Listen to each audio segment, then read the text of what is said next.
सभी बड़ों को नमस्कार। आज एक नई कथा सुनाने जा रहा हूँ भगवान शिवजी का गृहपति अवतार। जो साथी मेरे चैनल पर पहली बार आए हैं, कृपा करके मेरे वीडियो को लाइक और शेयर करें। आप सभी से विनती है कि आप ये कहानी अपने बच्चों को जरूर सुनवाएं ताकि वे अपने जीवन में विकास करें। तो आइए कहानी शुरू करते हैं। भगवान विष्णु के अनेक अवतार हुए हैं, वैसे ही भगवान शिवजी के भी अवतार हुए हैं। भगवान शिवजी के अनेक अवतारों में से 7वें अवतार है गृहपति। आज हम उनके इस अवतार की कथा सुनेंगे। नर्मदा नदी के तट पर धर्मपुर नाम का एक नगर था। वहां विश्वानर नाम के एक ऋषि और उनकी पत्नी शुचिष्मति रहती थी। बहुत काल तक उनकी कोई भी संतान नहीं थी। एक दिन शुचिष्मति ने अपने पति से कहा, स्वामी, हमारा भगवान शिवजी के समान पुत्र हो, ऐसी मेरी इच्छा है। पत्नी की इच्छा पूर्ण करने के लिए ऋषि विश्वानर काशी गए। वहां पर उन्होंने घोर तप के द्वारा भगवान शिवजी के वीरेश लिंग की आराधना की। एक दिन ऋषि को वीरेश लिंग के मध्य एक बालक दिखाई दिया। उन्होंने बाल रूप धारण किए हुए शिवजी की पूजा की। ऋषि विश्वानर द्वारा की गई भावपूर्ण पूजा से शिवजी प्रसन्न हो गए। भगवान शिवजी ने उन्हें वरदान दिया कि शुचिष्मति के गर्भ से वे अवतार लेंगे। कुछ कालांतर बाद भगवान शिवजी शुचिष्मति के गर्भ से पुत्र रूप में प्रकट हुए। पितामह ब्रह्मा जी ने उस बालक का नाम गृहपति रखा। गृहपति की आयु बढ़ने लगी। एक बार देवर्षि नारद गृहपति के दर्शन करने आ गए।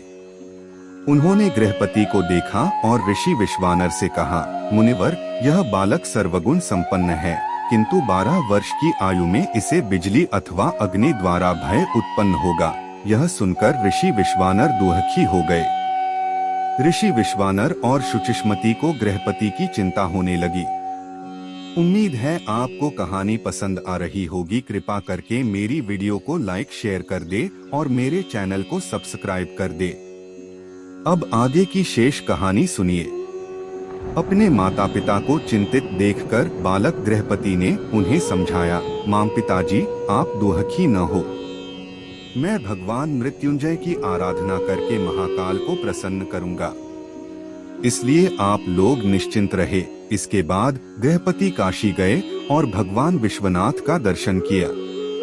उन्होंने शुभ मुहूर्त पर शिवलिंग की स्थापना की और शिवजी की आराधना करने लगे। कुछ दिनों के बाद देवराज इंद्र प्रकट हुए।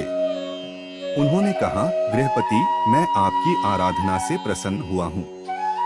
कोई वरदान मांगे। परंतु गृहपति ने उनसे कहा, मैं आपसे वरदान की कामना नहीं करूँगा, क्योंकि मेरे वरदायक केवल भगवान शिव ही है।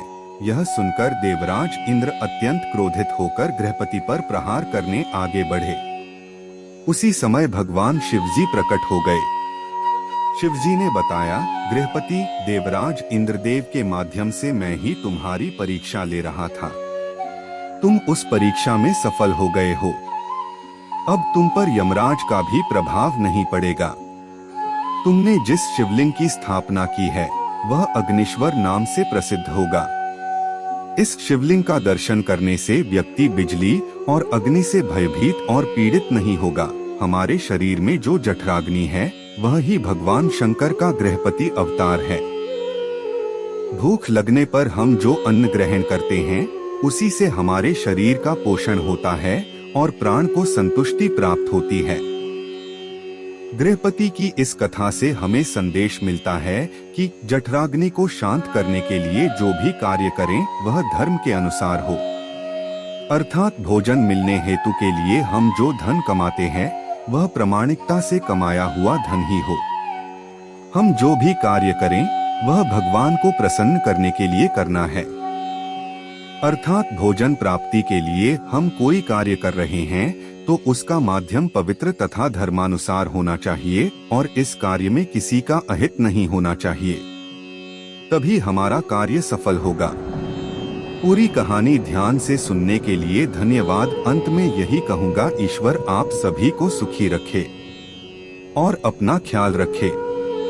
उम्मीद है कि आपको यह कहानी पसंद आई होगी। आपका कोई भी सुझाव है तो मुझे कमेंट में कह सकते हैं। कृपा करके आप मेरे चैनल को सब्सक्राइब करें और मेरी वीडियो को लाइक करें ताकि मुझे धार्मिक वीडियो बनाने का हौसला मिलता रहे और आप सबका प्यार भी मिलता रहे। कृपा मेरे चैनल को सब्सक्राइब करें।